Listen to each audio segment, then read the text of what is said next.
अब हम लोग ये क्वेश्चन करेंगे, solve following equation graphically and find the vertices and area. दो बातें कर रहा है, एक तो वर्टिसेस फाइंड करिए और दूसरा एरिया फाइंड करिए, लेकिन किसका? Of the triangle form by these lines and x axis. ये लीनियर इक्वेशन है, तो लीनियर इक्वेशन का ग्राफ कैसा बनेगा? Straight line. ये भी लीनियर इक्वेशन है, इसका ग्राफ क्या बनेगा? Straight line. तो दो स्ट्रेट लाइन जब बन जाएगा इन दोनों लाइनों के द्वारा और एक्स एक्सिस के द्वारा जो ट्रायंगल शेप बनेगा, उस ट्रायंगल शेप का क्या निकालना? वर्टेक्स निकालना और उसका एरिया निकालना। तो इनको अब समझ गए ना कैसे करना है? ग्राफिकली करना है, यानी बाय ग्राफ मेथड आपको सॉल्व करना है। चलिए करते हैं। सॉल्यूशन में जब आएंगे तो consider x minus y plus 3 equal to 0, ये कंसीडर किया। अब इनका क्या बनाएंगे? टेबल बना लीजिए। x y, x के जगह 0 रख दो तो बोलो y इक्वल टू क्या आ जाएगा? 3 आ जाएगा। अगर y की जगह 0 रखोगे तो x इक्वल टू -3। अगर y की जगह 0 कर दोगे -3। ठीक है, अब बताइए पॉइंट्स क्या हो जाएगा? पॉइंट्स हो गया 0, एंड -3, 0। ये दो पॉइंट आ गए। ऐसे ही आप दूसरा ग्राफ, दूसरी लाइन कंसीडर करिए। Consider 2x plus 3y minus 4 equal to 0 और इनका एक टेबल बना लो। जब इनका टेबल बनाएंगे x और y, तो बताइए अगर x की जगह 0 रखते हैं, ठीक है, तो y की वैल्यू क्या आएगी? -4/3, जो कि इंटीग्रल नहीं है। तो क्या हम x की जगह 0 रख सकते हैं? नहीं। चलो y की जगह 0 रख लो। अगर y की जगह आप पहले 0 रखते हो, आई बात समझ में ना? जरूर नहीं कि हमेशा x की जगह 0 और y की जगह 0 ही रखा जा सके, लेकिन यहाँ पे देखो x की जगह 0 रखोगे तो 3y इक्वल टू 4 हो जाएगा, जो कि y की वैल्यू 4/3 आएगी, which is not integral value. ठीक है ना? हम इंटीग्रल रखेंगे और इंटीग्रल प्राप्त करेंगे, समझे ना? तो देखिए x की जगह 0 नहीं रख पाएंगे तो y की जगह रख दिया। जैसे ही y की जगह 0 रखोगे 4 उधर आएगा तो 2x इक्वल टू 4, 2 से कटेगा क्या आएगा? 2। x की वैल्यू क्या आ गई? ये तो ठीक ठाक आ गया। अब चलो y, इसकी कोई दूसरी वैल्यू रख लो। जरूरी नहीं एक बार x रखना है एक बार y रखना है, ऐसा नहीं। आप x की वैल्यू मान ऐसे समझ लो कि आपने x की जगह क्या रखा? 2, तो y की वैल्यू क्या मिलेगी? ऐसे भी करके देख सकते हो। अब x की जगह कुछ और रख लो, चाहे y की जगह कुछ और रखो।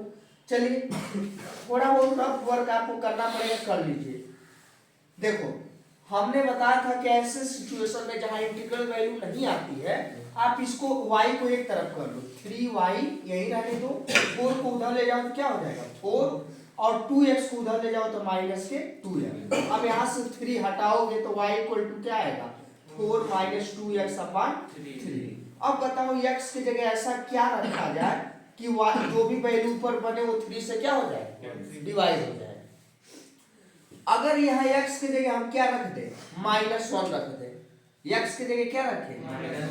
तो -1 रखोगे तो माइनस माइनस प्लस हो जाएगा, तो 4 और 2 6, अब 3 से 6 काटोगे तो कितना आएगा? 2 आएगा ना? तो इसका मतलब अगर -1 रखते हो तो क्या आ जाएगा? समझ गए? इस तरीके से आपको निकालना है। अगर आपको लग रहा है कि इंटीग्रल नहीं आ रहा है तो y को एक तरफ करिए, बाकी सबको उधर कर लो, और यहाँ ऐसा वैल्यू आपको सोचना है कि x की जगह क्या रखे कि नीचे वाले से कट जाए, ऐसा समझ करके लिखना है। ठीक है ना?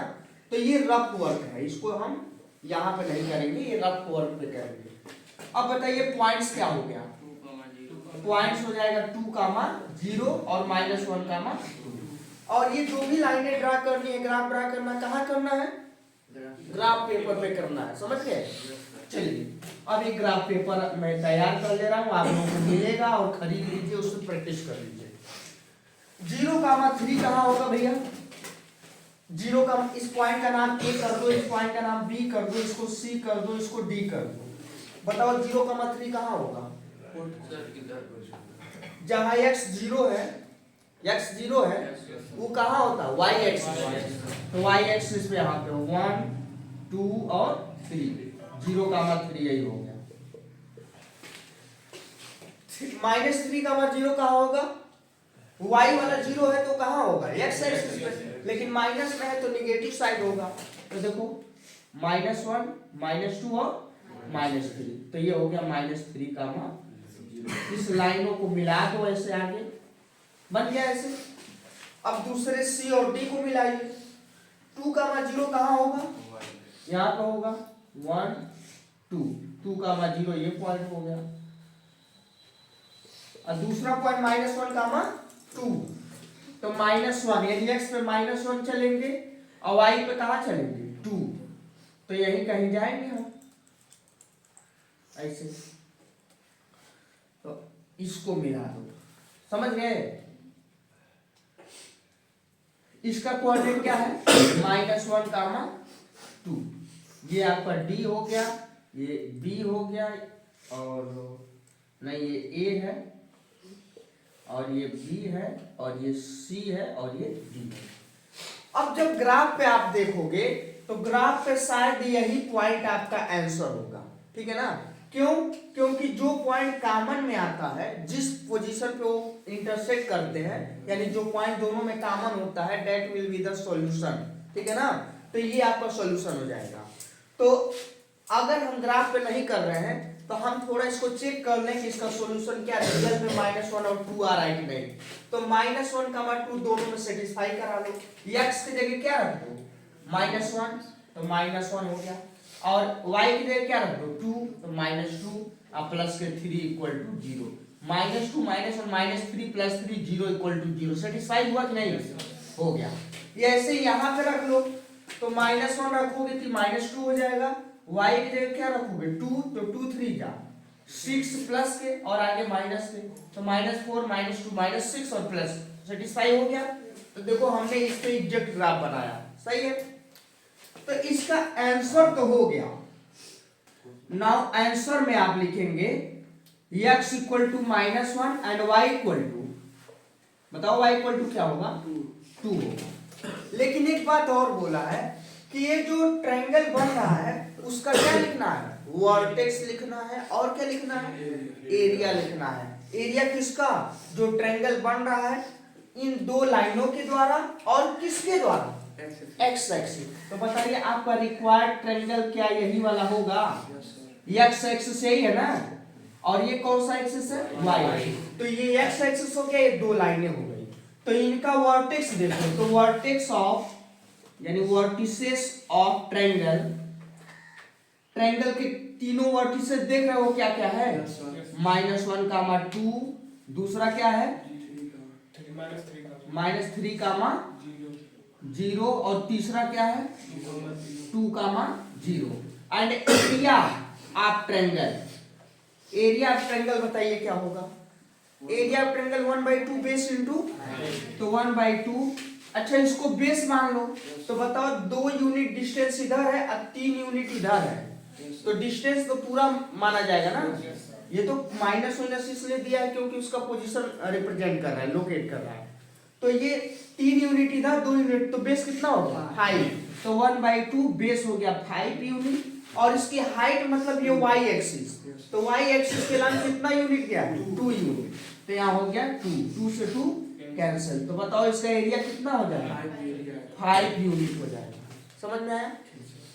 यूनिट इसलिए लिख रहे हैं क्योंकि एरिया हमेशा किसमें होता है, स्क्वायर में, तो यहाँ मीटर सेंटीमीटर तो हमको पता नहीं है, तो हम यूनिट लिखते हैं, 5 यूनिट का एरिया होगा, क्लियर हुआ।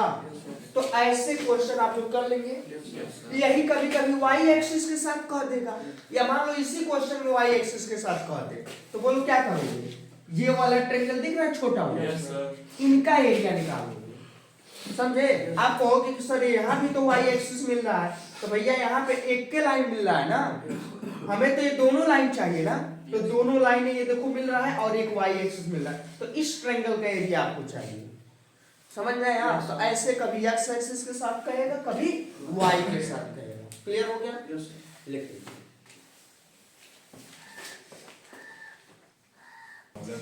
चलिए देखिए अब ये जो अगला टाइप का क्वेश्चन है ऐसे भी आता है।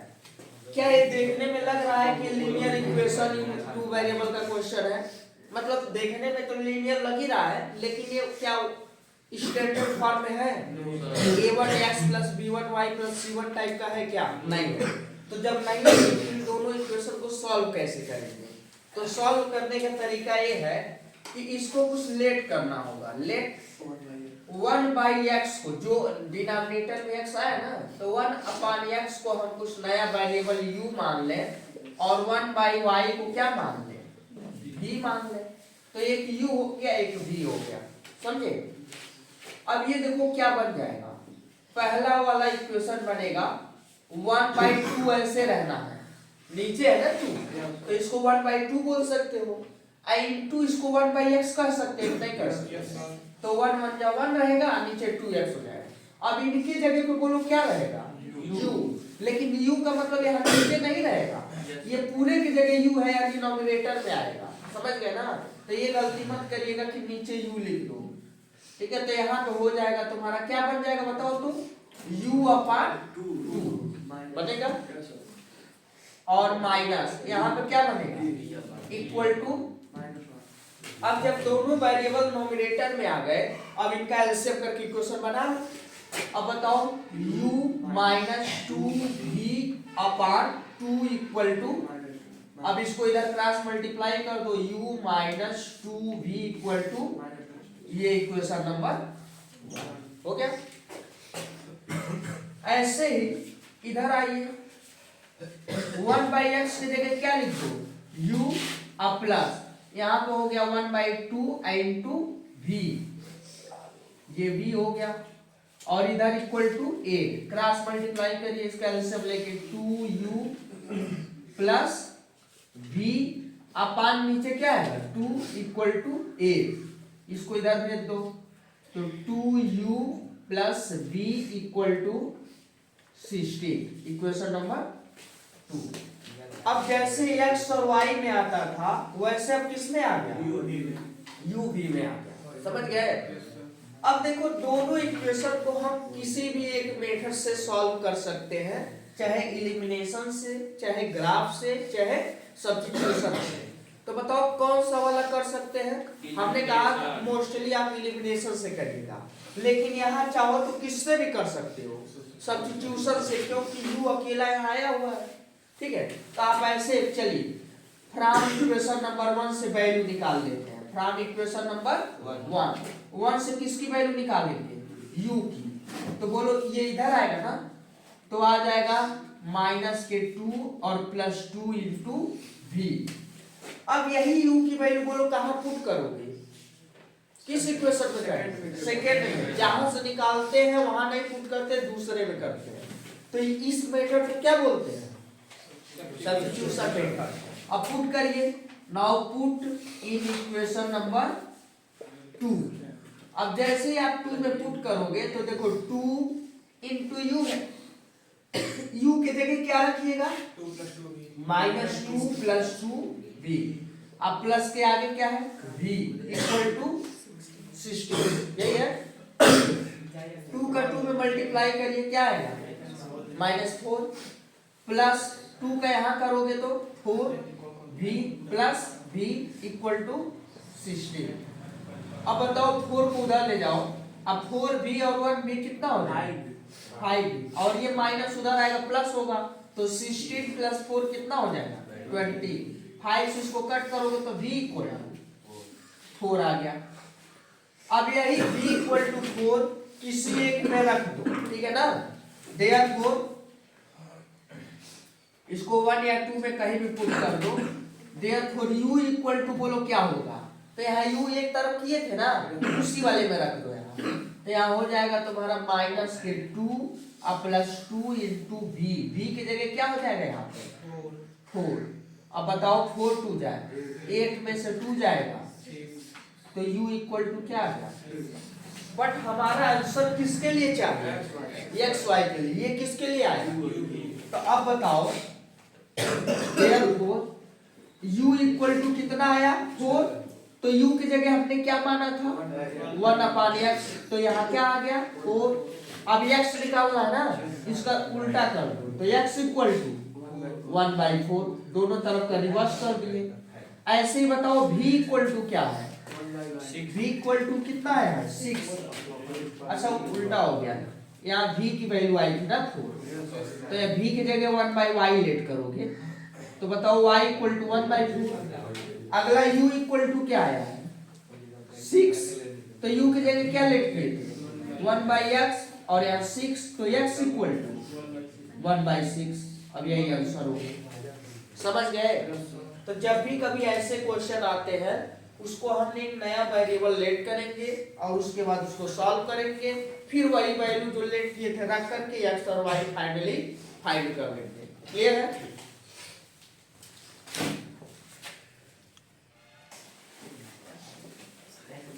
देखो अब ये जो क्वेश्चन है इसको भी सॉल्व करना है, ठीक है ना। अब सॉल्व करने का मतलब x y निकालना है। अब ये देखने में थोड़ा अजीबोगरीब क्वेश्चन है, यहाँ कहीं भी कोई भी मतलब नेचुरल नंबर या इंटीग्रल वैल्यू नहीं दिख रही है, सब वेरिएबल टाइप का है। तो यहाँ क्लियर है x और y आपका वेरिएबल है, a b और ये सब क्या है कांस्टेंट है। नेचुरल नंबर नहीं, वो इंटीजर भी हो सकता है, रियल नंबर भी हो सकता है, कुछ भी हो सकता है, ठीक है, यानी रियल नंबर है। अब इसको सॉल्व करिए तो इसके लिए कंसीडर करिए, देखिए consider ax plus by minus a plus b equal to 0। अब इनको जब सॉल्व करेंगे तो ax प्लस by और इनको उधर ले जाओ तो बोलो क्या हो जाएगा a माइनस b, माइनस वाला इधर आएगा प्लस और ये इधर आएगा तो माइनस। इसको इक्वेशन नंबर 1 कर लो। अब दूसरे को कंसीडर करिए bx minus ay minus a minus b equal to 0। अब बोलो ये क्या हो जाएगा bx माइनस ay और ये उधर आएगा तो a प्लस b। इसको इक्वेशन नंबर क्या कर दो 2। अब इन दोनों को आपस में हम क्या करेंगे सॉल्व करेंगे। तो पहले लिख देते हैं ax plus by equal to a minus b और यहाँ bx minus ay equal to a plus b। अब देखो अगर हम यहाँ पे किसी एक को भी क्या करें इलिमिनेट करें तो उसके लिए हम किसी एक को क्या करना पड़ेगा सेम करना पड़ेगा, बराबर करना होगा। तो देखो यहाँ a है लेकिन इसके आगे क्या है b, यहाँ क्या है b है तो इसके आगे क्या है a, यानी सेम नहीं है। तो हम चलो या तो इसको सेम कर लो या तो इसको कर लो। तो हम दूसरे वाले को सेम कर रहे हैं, दूसरे वाले को इसलिए कर रहे हैं क्योंकि एक प्लस है एक क्या है तो ऐड कर लेंगे आसानी से। उस तरह सब्ट्रैक्ट करना पड़ेगा तो सबका साइन चेंज करोगे। तो पहले वाले इक्वेशन में बताओ किसका मल्टीप्लाई करें a का, क्योंकि यहाँ पे a है यहाँ b है तो हम इस a का यहाँ मल्टीप्लाई करें और इस b का यहाँ, ठीक है। तो इसको मल्टीप्लाइड बाई a और इस वाले पे किसका मल्टीप्लाई करें b का। तो दिस इंप्लाइज आप चाहो तो ऐसे लिख सकते हो, ये इक्वेशन नंबर 1 है ना, ये 1 है ये 2 है, तो multiply equation number 1 by a and equation number 2 by b and solving them.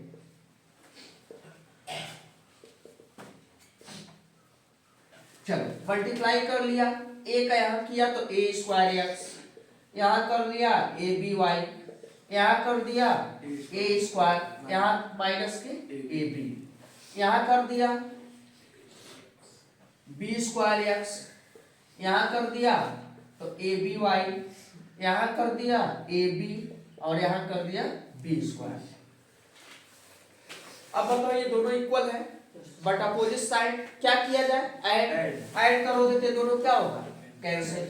अब इन दोनों को ऐड करो तो जब इनको ऐड करोगे तो x क्या हो जाएगा कॉमन, तो यहाँ बच जाएगा a स्क्वायर और यहाँ क्या बच जाएगा b स्क्वायर, एक बचेगा। और यहाँ पे देखो ऐड करोगे तो ये माइनस और प्लस वाला क्या होगा और a square plus b square बच गया, समझ गए। अब इनसे इसको डिवाइड कर दोगे तो बताओ x की वैल्यू क्या आ गई, कितना आसान सा आंसर आ गया, ठीक है। अब इनको पुट कर दो किसी भी इक्वेशन में, पुट इन 1। तो चलो इस 1 में हम पुट कर दिए। x की जगह क्या पुट किया 1, तो a इंटू 1 बोले तो a प्लस अगला क्या है b इंटू वाई, और यहां हो गया a माइनस b।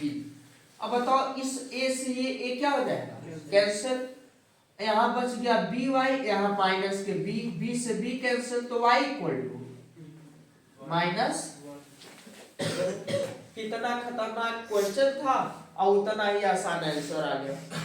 क्लियर हुआ? तो कभी कभी ऐसे क्वेश्चन देख के घबराने नहीं, ये क्वेश्चन कई बार आया हुआ है बोर्ड एग्जाम पे।